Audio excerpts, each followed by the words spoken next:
Hey Karen, I just got through my listening tour where I went out and I asked everyone for their perceptions of my leadership. And I got to tell you, I'm a little devastated.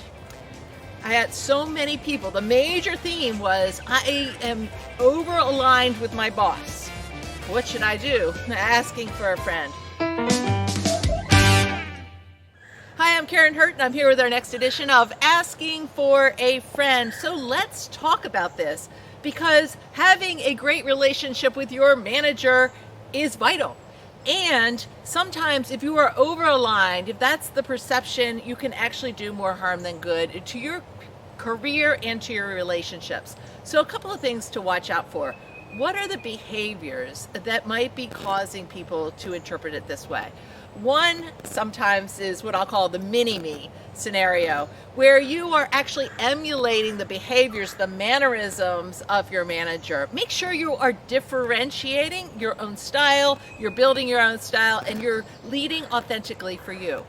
Another is the name dropper. Here's where you're saying, hey, I need this done because my boss said so. And instead of having your own voice, having the confidence in your own asks, you're using the power of your manager, and that can be very destructive to your peer relationships. And another one is what I'll call the coattail rider.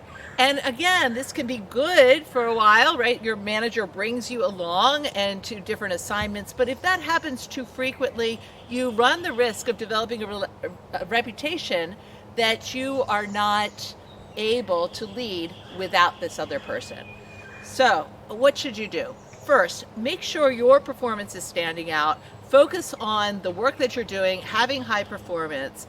Then make sure that you are building other relationships. Have a mentor, find a sponsor, invest in building a network of peer relationships as well. And I would also have a conversation with your manager and say, look, I am looking for opportunities to really stand out and make a name for myself as well. What ideas do you have? Perhaps there's a special project or things that you can become involved in that do not involve them.